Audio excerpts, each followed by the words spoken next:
नमस्कार, न्यूज की पाठशाला में आप सबका स्वागत है। सुशांत सिन्हा अपनी क्लास के साथ कुछ ही देर में जुड़ने वाले हैं, लेकिन उससे पहले आपको बता देता हूं कि आज पाठशाला में क्या क्या है और कौन कौन सी क्लास लगेगी।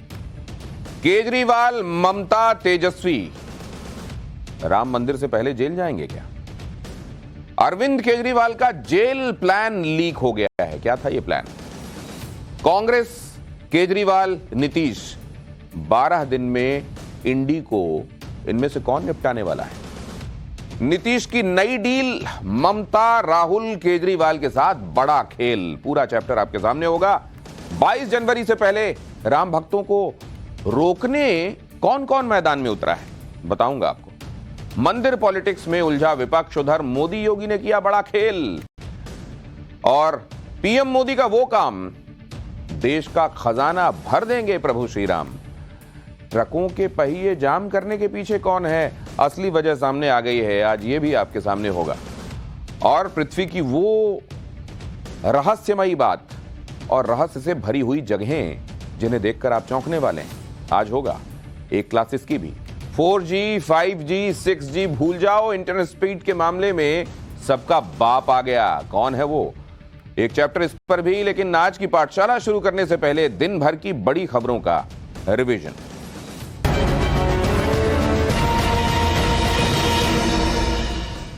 लोकसभा चुनाव 2024 के लिए बीजेपी ने तैयारियां तेज कर दी हैं। बीजेपी ने इस बार चुनाव के लिए तीसरी बार मोदी सरकार, अब की बार 400 पार का नारा दिया है।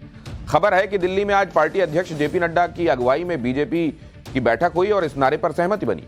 सूत्रों के मुताबिक 22 जनवरी के बाद पूरे देश में प्रधानमंत्री नरेंद्र मोदी, गृहमंत्री अमित शाह और बीजेपी अध्यक्ष जेपी नड्डा का दौरा शुरू होगा। प्रधानमंत्री नरेंद्र मोदी ने आज तमिलनाडु के तिरुचिरापल्ली में 20,000 करोड़ रुपए से ज्यादा की कई विकास परियोजनाओं का उद्घाटन और शिलान्यास किया। इसमें अंतर्राष्ट्रीय एयरपोर्ट का नया टर्मिनल भवन भी शामिल है। तमिलनाडु के बाद पीएम मोदी लक्षद्वीप भी गए, जहां उन्होंने कई परियोजनाओं का शिलान्यास किया। जम्मू कश्मीर से आतंकवाद के सफाई को लेकर केंद्र सरकार लगातार एक्शन में है। आज जम्मू कश्मीर में सुरक्षा के मुद्दे पर गृहमंत्री अमित शाह ने दिल्ली में हाई लेवल मीटिंग की। इस मीटिंग में आने से अजीत डोभाल, जम्मू कश्मीर के उपराज्यपाल मनोज सिन्हा के साथ साथ राज्य के टॉप ऑफिसर्स मौजूद रहे। मीटिंग में कानून व्यवस्था की स्थिति और जीरो टेरर प्लान समेत कई मुद्दों पर चर्चा हुई। जापान के टोक्यो एयरपोर्ट पर एक विमान हादसे के बाद भीषण आग लग गई। हादसा उस वक्त हुआ जब जापान एयरलाइंस का विमान रनवे पर लैंड कर रहा था। विमान के वहां खड़े कोस्ट गार्ड के विमान से हल्की टक्कर हुई और इस वजह से उसमें आग लग गई। देखते ही देखते आग ने पूरे विमान को अपनी चपेट में ले लिया। हादसे के वक्त विमान में करीब 400 लोग सवार थे। राहत की बात यह कि उन्हें वक्त रहते सुरक्षित निकाल लिया गया, लेकिन इस हादसे में कोस्ट गार्ड के विमान में सवार 5 लोगों की मौत हो गई। साउथ कोरिया में विपक्ष के बड़े नेता ली जे म्यूंग पर जानलेवा हमला हुआ। यह हमला उस वक्त हुआ जब ली जे म्यूंग बुसान में एक नए एयरपोर्ट का निरीक्षण करने के बाद पत्रकारों से बातचीत कर रहे थे। तभी भीड़ में खड़े एक शख्स ने उन पर चाकू से हमला कर दिया। खबर है कि हमले की वजह से ली जे म्यूंग की गर्दन में 1 सेंटीमीटर गहरा घाव हो गया। मीडिया रिपोर्ट्स के मुताबिक हमलावर को गिरफ्तार कर लिया गया है, जो ऑटोग्राफ लेने के बहाने यहां तक पहुंचा था।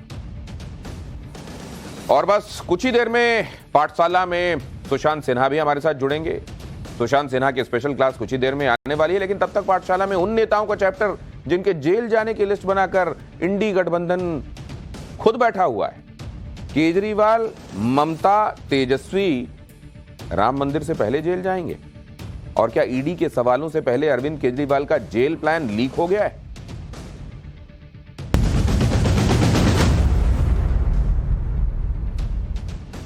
पूरे देश में अयोध्या की बात हो रही है, राम मंदिर की बात हो रही है। 22 जनवरी को बात हो रही है रामलला की प्राण प्रतिष्ठा की। लेकिन इंडी गठबंधन में क्या बात हो रही है? वहां भी जो बात हो रही है आपको ध्यान से सुनना चाहिए। वहां बात हो रही है कि इस साल कौन जेल जाने वाला है। एक पूरी लिस्ट इंडी गठबंधन ने खुद बना रखी है। बड़े बड़े नेताओं का इसमें नाम है। जिनका नाम इस लिस्ट में है वो प्लान बनाकर बैठे हैं कि जेल गए तो क्या करना है। इसमें पहला नाम अरविंद केजरीवाल का है। केजरीवाल को कल ईडी के सामने पेश होना है, लेकिन इससे पहले केजरीवाल का जेल प्लान लीक हो गया।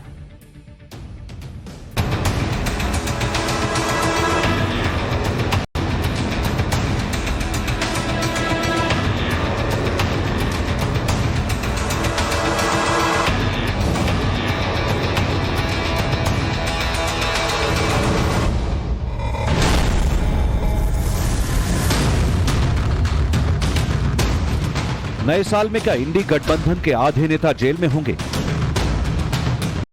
क्या देश जब राम धुन में मगन होगा तो इंडी गठबंधन के आधे नेता जेल में चक्की पीस रहे होंगे? क्या जब नरेंद्र मोदी अपना सबसे बड़ा वादा पूरा कर रहे होंगे तो इंडी गठबंधन के आधे नेता जेल की हवा खा रहे होंगे? क्या इंडी गठबंधन की अगली मीटिंग जेल में ही होगी? ये बातें आपको हैरान कर रही होंगी, लेकिन खुद इंडी गठबंधन के नेता ऐसी लिस्ट बनाकर बैठे हैं। हेमंत सोरेन को उठा लो, तेजस्वी यादव को उठा लो, केजरीवाल साहब को उठा लो, भगवंत मान को उठा लो, अभिषेक बनर्जी को उठा लो, तमाम दलों के जो लोग बने उनको उठा लो क्यों? 4 महीने निकल जाने दो, चुनाव हो जाने दो। तो अगर इस प्रकार से आपने सोचा है तो आपके माध्यम से मैंने जानबूझ के आज ये प्रेस कॉन्फ्रेंस रखी है कि जो कोई भी अधिकारी पर्चा लेकर के कल से ही घूमने वाले हैं, सावधान हो जाए। इस तरह की राजनीति का उपकरण आप बन रहे हैं, इंस्ट्रूमेंट बन रहे हैं, बीजेपी के हाथ में, बीजेपी के दफ्तर से गाइडेड हो रहे हैं। आप फिर जानते नहीं इन दलों में चलेगी। अब ममता बनर्जी का तो पता नहीं, तेजस्वी यादव का भी पता नहीं, लेकिन इंडी गठबंधन के 2 नेता ऐसे हैं जो जेल जाने की बात से बहुत बेचैन हैं। और ये बेचैनी उनकी तैयारियों में भी दिख रही है। जैसे अरविंद केजरीवाल और उनकी टीम कैंपेन पर कैंपेन चला रही है कि केजरीवाल जेल से सरकार चलाए या नहीं।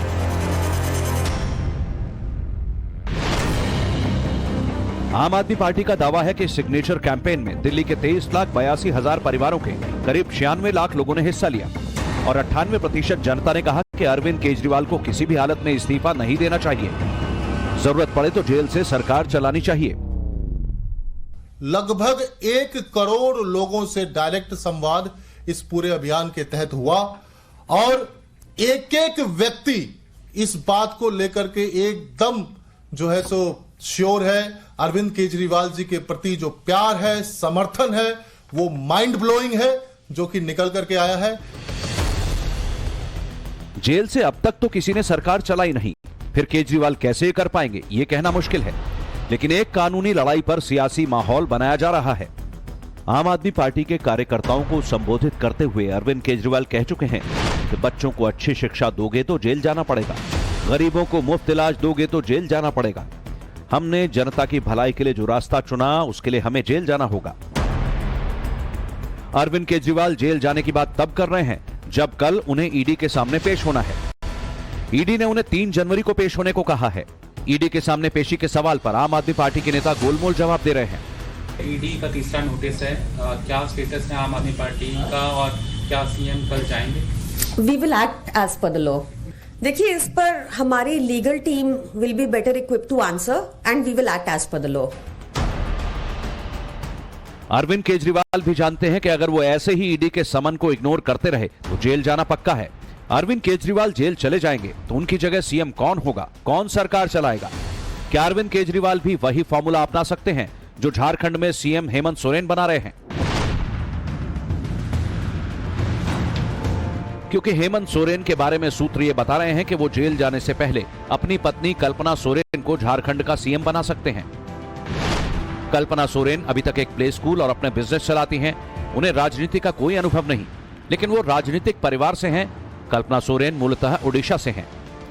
बीजेपी का दावा है कि हेमंत सोरेन राज्य के गांडेय विधानसभा सीट से अपनी पत्नी को चुनाव लड़वा सकते हैं, क्योंकि इस सीट से जेएमएम विधायक सरफराज अहमद इस्तीफा दे चुके हैं। Gandey seat ST reserve seat है और जेएमएम का गढ़ रही है। हालांकि बीजेपी का कहना है कि Kalpana Soren ST reserve seat से चुनाव नहीं लड़ सकती, क्योंकि उनकी पैदाइश झारखंड की नहीं। इन सब अटकलों के बीच हेमंत सोरेन ने कल शाम को विधायक दल की बैठक बुलाई। सूत्र बता रहे हैं कि इस बैठक में वो अपनी पत्नी को सीएम बनाने का ऐलान कर सकते हैं। हेमंत सोरेन इस वक्त जमीन घोटाले और मनी लॉन्ड्रिंग केस में ईडी की जांच का सामना कर रहे हैं। 7 बार समन भेजने के बाद भी वो पूछताछ के लिए ईडी के सामने पेश नहीं हुए, इसीलिए उनकी गिरफ्तारी की आशंका बढ़ गई है। और जिस तरीके से हम लोगों ने समय समय पर अपनी ताकत दिखाई है, ये ताकत इस बार राज्य के लिए भी और देश के लिए भी दिखाना होगा, नहीं तो लोकतंत्र बचेगा नहीं। लोकतंत्र को ये खत्म करने की तैयारी में है। एक प्रकार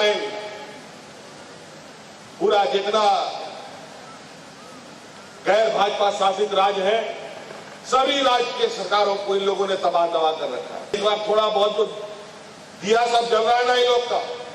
अभी 2024 में सब दिया को बुझा करके लोग को वापस भेज देना। संभवतः वो पत्नी को मुख्यमंत्री बनाना चाहते हो, क्योंकि उनको पता है कि रिजर्व सीट में वो लड़ा नहीं सकती है। रिजर्व सीट में जो कि उड़ीसा के डोमिसाइल है, यहाँ उनको नहीं मिल सकता है। पिछले दिनों में आप सबने देखा होगा कि मुखिया के चुनाव में भी जो बाहर से बहू बन करके आई झारखंड राज्य के बाहर से, वो चुनाव नहीं लड़ सकी वहां पर या उस क्षेत्र में। तो विधायक बनना तो मुश्किल है। क्या हेमंत सोरेन वाला विकल्प अरविंद केजरीवाल भी अपना सकते हैं? अगर अपनी जगह अपनी पत्नी सुनीता केजरीवाल को चुनेंगे तो उन पर कांग्रेस की तरह परिवारवाद का आरोप लगेगा।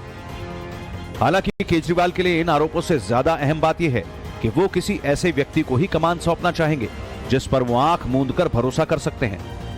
ऐसी योग्यता में तो उनकी पत्नी ही फिट बैठती हैं। कई अहम मौकों पर सुनीता केजरीवाल अरविंद के साथ दिखी।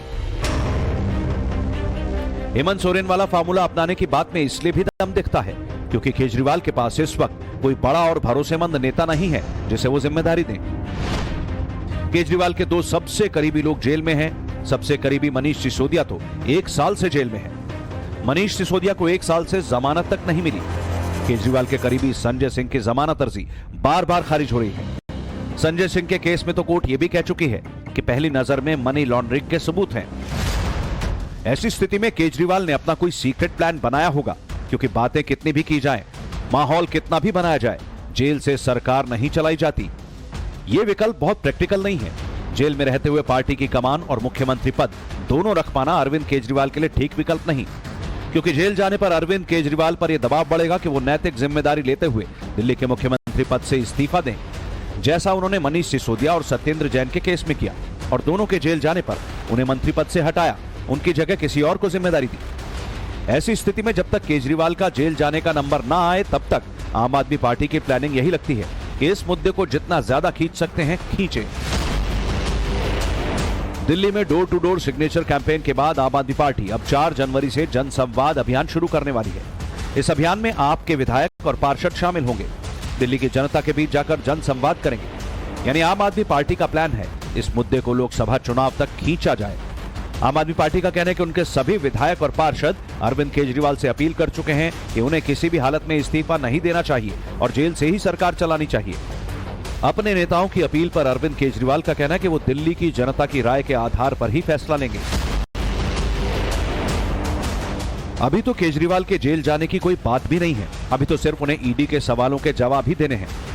अगर केजरीवाल ने कुछ गलत नहीं किया तो उन्हें ईडी के सवालों का सामना करना चाहिए। अगर वो ईडी के सवालों का सही जवाब दे देंगे तो फिर जांच एजेंसी उन्हें क्यों गिरफ्तार करेगी? पहले भी तो अरविंद केजरीवाल शराब घोटाले में सीबीआई की जांच का सामना कर ही चुके हैं, तो अब क्या दिक्कत है? ये सीधा साधा एक कानूनी मामला है, लेकिन आम आदमी पार्टी इसे राजनीतिक एंगल दे रही है। ब्यूरो रिपोर्ट, टाइम्स नाउ नव भारत।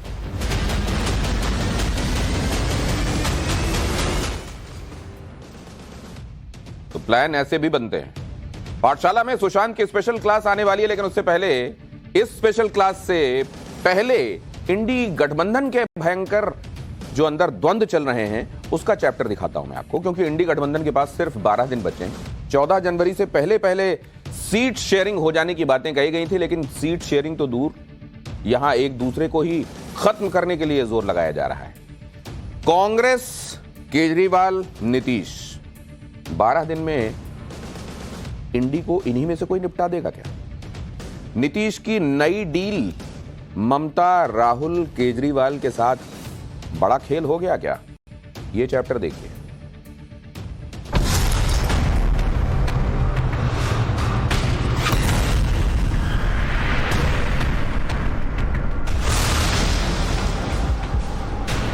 पंजाब ते दिल्ली च मां अपने बच्चे नूं दुनिया दी सब तो छोटी कहानी सुना सकती है। एक थी कांग्रेस।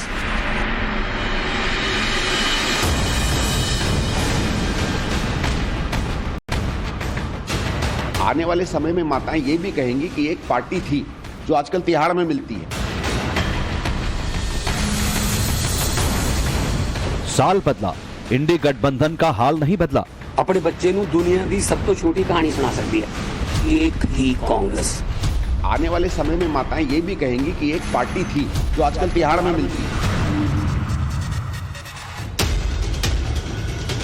वही कांग्रेस, वही केजरीवाल, वही इंडी गठबंधन, वही पुरानी लड़ाई। नए साल में भी कुछ नहीं बदला। ये लोग नरेंद्र मोदी को हराने चले थे, लेकिन एक दूसरे को खत्म करने में ही पूरा जोर लगा रहे हैं। एक ही कांग्रेस जो आजकल तिहाड़ में मिलती है। जैसे पंजाब में सीएम भगवंत मान ने कांग्रेस के सफाई की बात कही, तो कांग्रेस ने पलटवार करते हुए आम आदमी पार्टी को तिहाड़ में पाई जाने वाली पार्टी बता दिया। सुनिए दोनों पार्टी के नेताओं के बीच किस तरह जबानी जंग छिड़ गई है।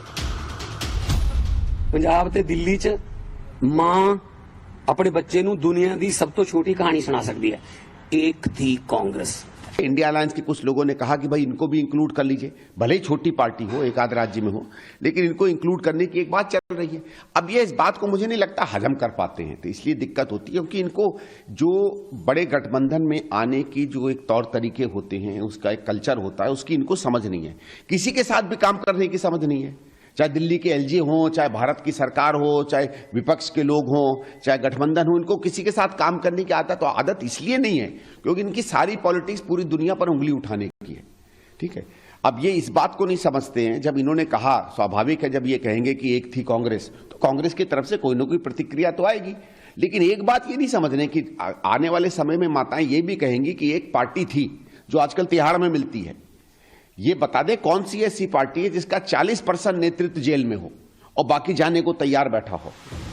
जब एक दूसरे को इस तरह कोस रहे हैं, एक दूसरे को खत्म करने की बात कर रहे हैं, तो वो कौन लोग हैं जो इंडी गठबंधन से उम्मीदें बांध कर रखते हैं कि इनका गठबंधन हो जाएगा और ये नरेंद्र मोदी से लड़ पाएंगे। इन्हें आपस में ही लड़ने से फुर्सत नहीं है। गठबंधन और सीट शेयरिंग तो दूर की बात है। ममता बनर्जी पहले ही कह चुकी हैं कि बंगाल में तो टीएमसी अकेले लोकसभा चुनाव लड़ेगी। इसी तरह महाराष्ट्र में उद्धव ठाकरे की शिवसेना ने 23 लोकसभा सीटों पर दावा ठोक दिया है। उद्धव की शिवसेना कांग्रेस को महाराष्ट्र में 0 बता रही है। यूपी में अखिलेश यादव भी चाहते हैं कि इंडी गठबंधन में सीटों का बंटवारा होगा तो उनके हिसाब से होगा। सीट शेयरिंग पर इंडी गठबंधन में शामिल पार्टियों की यही बयानबाजी कांग्रेस को रास नहीं आ रही। देखिए, मेरा यह कहना है कि सीट शेयरिंग तो वैसे ही बहुत ही कॉम्प्लिकेटेड सब्जेक्ट होता है, बहुत आसानी से सीट शेयरिंग का डिसीजन होने वाला नहीं है। ऐसे में जब इंडिया ब्लॉक के सभी पार्टियों को एक साथ मिलकर लड़ना है और भारतीय जनता पार्टी को पराजित करना अगर ये संकल्प है, तो हम एक दूसरे से लड़ना बंद कर दें। शिवसेना ने जिस तरीके से, मैंने अखबारों के जरिए देखा कि जिस तरीके से डिमांड की है कि 23 सीटें चाहिए, 23 सीटें बहुत ज्यादा होती हैं। आउट ऑफ 48 23 सीटें आपको दे देंगे तो हम क्या लड़ेंगे? इस तरह से मांग पब्लिक में जाके करने के बजाय, अखबारों के जरिए करने के बजाय, आप इंडिया के बैठकों में सारी बातें रख सकते हैं। जब कांग्रेस को लगा कि इंडी गठबंधन में उसे कोई सीट शेयरिंग में तवज्जो नहीं दे रहा, तो कांग्रेस खुद ही लोकसभा चुनाव में अपने लिए सीटों का फॉर्मूला तय कर बैठी। सूत्रों के मुताबिक लोकसभा चुनाव में कांग्रेस 10 राज्यों में अकेले चुनाव लड़ सकती है, जबकि 9 राज्यों में कांग्रेस रीजनल पार्टीज के साथ सीट शेयर करेगी। कांग्रेस 280 से 290 सीटों पर अकेले चुनाव लड़ेगी। पार्टी ने तय किया है कि पिछले चुनाव में पार्टी ने जो सीटें जीती थी और जिनमें दूसरे नंबर पर थी, वहां किसी तरह का तालमेल नहीं होगा, जबकि 100 सीटों पर कांग्रेस इंडी गठबंधन के साथ तालमेल करेगी। कांग्रेस 14 जनवरी से शुरू होने वाली राहुल गांधी की भारत न्याय यात्रा से पहले सीट शेयरिंग का काम पूरा करना चाहती है, लेकिन ये काम इतना आसान नहीं, क्योंकि आमने सामने की 4 बैठकों के बावजूद इंडी गठबंधन की गाड़ी अब भी वहीं खड़ी है जहां से इसे आगे बढ़ना था। हालांकि अब कहा जा रहा है कि जिन बातों पर आमने सामने की बैठकों में सहमति नहीं बन पाई, उस पर वर्चुअल बैठक में मुहर लग सकती है। जेडीयू सूत्रों के मुताबिक कल नीतीश कुमार के साथ इंडी गठबंधन के नेताओं की वर्चुअल बैठक हो सकती है। इस बैठक में कांग्रेस नेता नीतीश कुमार को इंडी गठबंधन का संयोजक बनाने का प्रस्ताव पेश कर सकते हैं। नीतीश कुमार इसी वजह से प्रेशर पॉलिटिक्स कर रहे थे कि गठबंधन के लिए सब कुछ किया धरा उन्होंने, और उन्हें कोई ना कोई बड़ी जिम्मेदारी और बड़ा रोल मिलना चाहिए। अगर नीतीश कुमार के बारे में कोई बड़ा फैसला इंडी गठबंधन करता है, तो फिर नीतीश कुमार की प्रेशर पॉलिटिक्स काम आती दिखेगी। लेकिन इस पर जब तक फैसला नहीं होता, तब तक कुछ भी कहना मुश्किल है, क्योंकि इंडी गठबंधन ऐसा है कि यहां कोई भी नेता किसी भी दूसरे नेता को किनारे लगाने के लिए कुछ भी कर सकता है। Bureau report, times now Bharat. तो ये वैसा ही है जैसा आपने वो पत्र के बारे में, खत के बारे में सुना होगा, जिसमें सारी परेशानियां और दुश्वारियां लिखने के बाद आखिर में लिखा जाता है शेष सब कुशल है। एक तरफ विपक्ष के अंदर ये लड़ाइयां चल रही हैं, उधर विपक्ष की सबसे बड़ी मुसीबत यह है कि राम मंदिर का पूरे देश में माहौल बन चुका है। विपक्ष को इस बात से बेचैनी हो रही है कि कहीं राम मंदिर का ये माहौल 2024 में उनका डिब्बा ही ना गोल कर दे। इसीलिए कभी न्योते के नाम पर तो कभी किसी दूसरे बहाने से सियासत जारी है।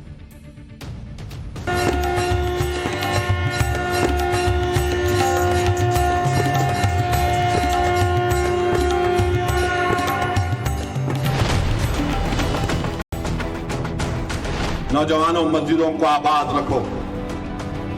कहीं ऐसा ना हो कि मस्जिदें हमसे छीन ली जाए।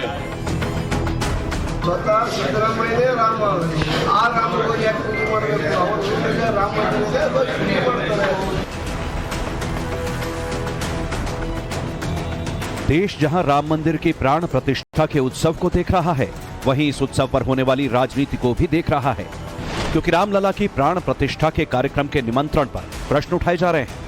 प्रधानमंत्री मोदी प्राण प्रतिष्ठा क्यों कर रहे हैं, इसे मुद्दा बनाया जा रहा है। बार बार बाबरी मस्जिद की याद दिलाकर भड़काने वाली राजनीति हो रही है। राम मंदिर पर विपक्ष की दुविधा समझी जा सकती है, लेकिन इस चक्कर में हिंदुओं की आस्था के साथ खेलना कहीं विपक्ष को भारी न पड़ जाए।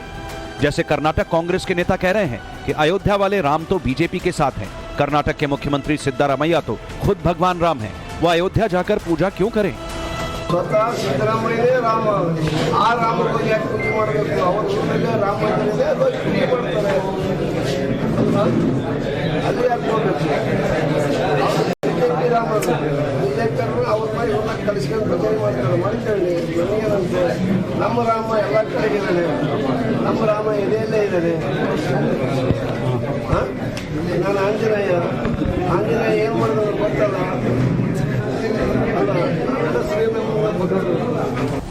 राम मंदिर और प्राण प्रतिष्ठा के उत्सव के माहौल में नफरत घोलने का काम ओवैसी जैसे नेता भी कर रहे हैं।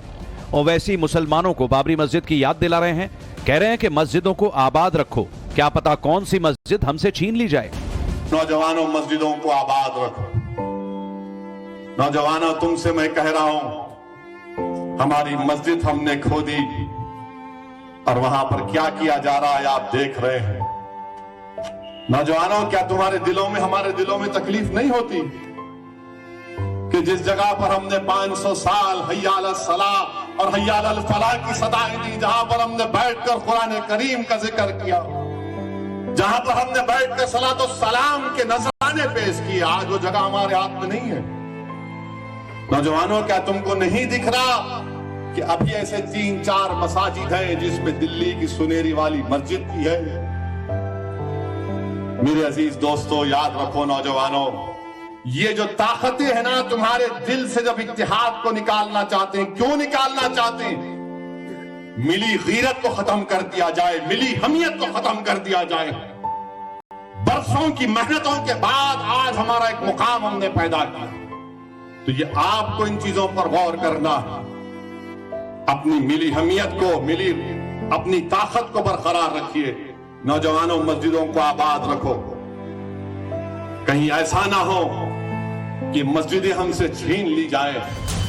ओवैसी अपनी राजनीति और वोट बैंक से मजबूर है। अगर वो बाबरी मस्जिद का जिक्र नहीं करेंगे तो क्या करेंगे? लेकिन मुस्लिम स्कॉलर्स क्यों मजबूर हैं? उनको राजनीति से कोई मतलब नहीं, फिर भी वो राम मंदिर पर भड़काने वाली बातें कर रहे हैं। मौलाना साजिद रशीदी भी ओवैसी की जुबान बोल रहे हैं और कह रहे हैं कि मुसलमानों ने 1992 का दौर देखा है, फिर से ऐसा हुआ तो मुसलमान खामोश नहीं बैठेगा। हमने 92 को देखा है, अब हम दूसरी किसी मस्जिद के साथ 92 तो होने नहीं देंगे, ये तो फैक्ट है। क्योंकि मुसलमान सुप्रीम कोर्ट के फैसले के बाद खामोश रहा और अभी तक खामोश है। लेकिन अगर किसी तरीके से दोबारा 92 की तरह इस तरह की हरकत की गई तो मुसलमान भी चुप नहीं बैठेगा। राम मंदिर पर इस तरह के भड़काने वाले बयानों पर बीजेपी नेता और केंद्रीय मंत्री गिरिराज सिंह ने ओवैसी को याद दिलाया कि अब ना मुगलों का दौर है और ना ही जिन्ना आने वाले हैं। ओवैसी को दर्द होता है, हिंदुओं को कितना दर्द होता होगा जो हजारों साल से हम पीड़ा सहे हैं, अब तो मेरा समय आ गया है कि ओवैसी भड़काओ नहीं, देश के तमाम हिंदू नौजवान भी कोई कलाई में चूड़ी नहीं पहने हैं। ये हमारा प्रभु श्री राम का मंदिर है। हमारे लिए केवल प्रभु श्री राम आन बान शान सनातन हिंदू के लिए हैं। ये पुनर्जागरण का है, इसे अब हम बचाएंगे। हमारे नौजवान इसे अब किसी की आंच नहीं लगने वाला है, कोई मुगल नहीं आने वाला है, कोई जिन्ना नहीं आने वाला है, कोई जिन्ना का औलाद नहीं आने। राम मंदिर को लेकर विपक्ष की झल्लाहट अलग ही लेवल पर है। कर्नाटक की कांग्रेस सरकार तो इस मामले में एक कदम आगे चली गई और गड़े मुर्दे उखाड़ने लगी।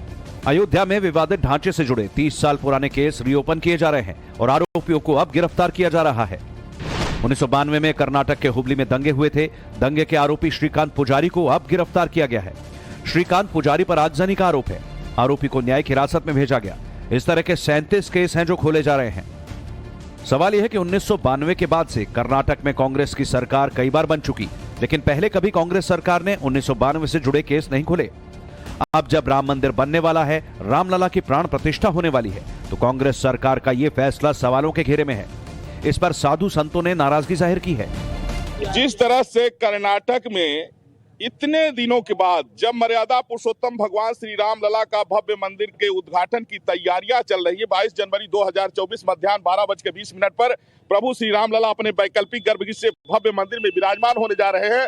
इस अवसर पर कांग्रेस पार्टी जो है कर्नाटक में 300 कारसेवकों की लिस्ट बनाई है और बुजुर्ग लोगों को 2-3 लोगों को गिरफ्तार किया है। आज हमने जो है तो कर्नाटक के मुख्यमंत्री सिद्धारमैया का हमने यहाँ पुतला दहन किया है और मैं मांग करता हूँ, अयोध्या से मैं जगत गुरु परमहंस आचार्य मांग करता हूँ कि कर्नाटक में तत्काल राष्ट्रपति शासन लगाया जाए, सिद्धारमैया को हटाया जाए, नहीं करोड़ों की संख्या में हम साधु संत राम भक्त कर्नाटक कुछ करेंगे। कांग्रेस से जुड़े नेता भी कह रहे हैं कि ये समय राम राज्य की पुनर्स्थापना का है और ऐसे में नकारात्मक बातें नहीं करनी चाहिए। कुछ अधर्मी लोग असत्य के साथ खड़े हैं। जो अधर्मी लोग हैं, कुछ लोग जो असत्य के साथ खड़े हैं, कुछ लोग जो खुशी के मौके पे रंग में भंग डालने का काम करते हैं, तो ये सब विधर्मी अधर्मी लोग हैं। भगवान इनको सद्बुद्धि दे। राम राज्य की पुनर्स्थापना का समय है।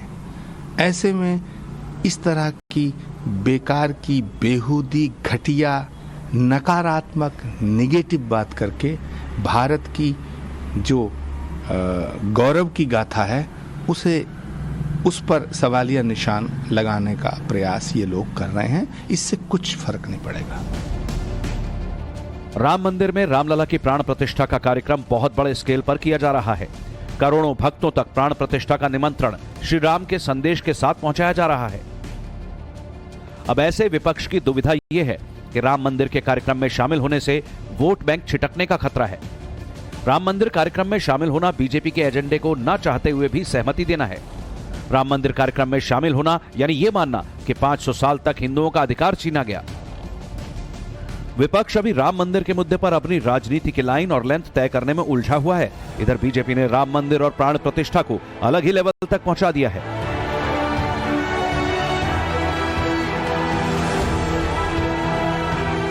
रामलला की प्राण प्रतिष्ठा प्रधानमंत्री मोदी 22 जनवरी को करेंगे। उत्तर प्रदेश के मुख्यमंत्री योगी आदित्यनाथ दिन रात राम मंदिर के निर्माण और तैयारियों की समीक्षा कर रहे हैं। 22 जनवरी को प्राण प्रतिष्ठा वाले दिन पीएम मोदी ने सभी राम भक्तों से दीपावली मनाने को कहा है। 22 जनवरी को आप सभी अपने घरों में, मैं पूरे देश के 140 करोड़ देशवासियों को अयोध्या की इस पवित्र भूमि से प्रार्थना कर रहा हूं। अयोध्या की प्रभु राम की नगरी से प्रार्थना कर रहा हूं। मैं 140 करोड़ देशवासियों को हाथ जोड़ करके प्रार्थना कर रहा हूं कि आप 22 जनवरी को जब अयोध्या में प्रभु राम विराजमान हो, अपने घरों में भी श्री राम ज्योति जलाएं, दीपावली मनाएं। 22 जनवरी की शाम पूरे हिंदुस्तान में जगमग जगमग होनी चाहिए। 22 जनवरी को कोई कसर ना रह जाए, इसके लिए बीजेपी युद्ध स्तर पर काम कर रही है। इसी मुद्दे पर दिल्ली में बीजेपी की महत्वपूर्ण बैठक हुई, जिसमें राष्ट्रीय अध्यक्ष जेपी नड्डा, केंद्रीय गृह मंत्री अमित शाह समेत कई बड़े लोग मौजूद थे। बैठक में तय हुआ कि 22 जनवरी को दीपावली जैसा माहौल बनाया जाएगा। लोगों को प्राण प्रतिष्ठा का कार्यक्रम बड़े स्तर पर दिखाया जाएगा। 22 जनवरी के बाद भक्तों को राम मंदिर में अच्छे से दर्शन करवाना है। बीजेपी कार्यकर्ता बूथ स्तर तक राम मंदिर और प्राण प्रतिष्ठा की चर्चा करेंगे। इसी बैठक में लोकसभा चुनाव को लेकर भी रणनीति तय की गई। जानकारी के मुताबिक 25 जनवरी से 25 मार्च तक बीजेपी एक मुहिम चलाएगी। बीजेपी कार्यकर्ताओं को राम मंदिर के दर्शन कराए जाएंगे। एक दिन में 50,000 लोगों को दर्शन कराया जाएगा। अयोध्या में 50,000 लोगों के रुकने की व्यवस्था की जाएगी। देश के 430 शहरों से ट्रेन चलाई जाएगी और रोजाना 35 ट्रेनें चलेंगी। दर्शन के लिए आने वाले लोग अपने पैसे से दर्शन करें। बीजेपी के नेता व्यवस्था देखेंगे और सहयोग करेंगे। इसके लिए राज्य, विधानसभा और लोकसभा स्तर पर संयोजक नियुक्त किए गए हैं। यानी लोकसभा चुनाव के लिए बीजेपी ने अपनी तैयारियां तेज कर दी हैं। साथ ही यह भी ध्यान रखा जा रहा है कि इस मुहिम को राजनीतिक चश्मे से न देखा जाए। इसीलिए राम मंदिर के दर्शन के लिए जाने वाले बीजेपी कार्यकर्ता बीजेपी का झंडा प्रयोग नहीं करेंगे। दूसरी तरफ अयोध्या बेसब्री से अपने रामलला का इंतजार कर रही है और अब राम भक्तों को एक और खुशखबरी मिली। 22 जनवरी को प्राण प्रतिष्ठा के लिए श्री राम की मूर्ति का चयन कर लिया गया है।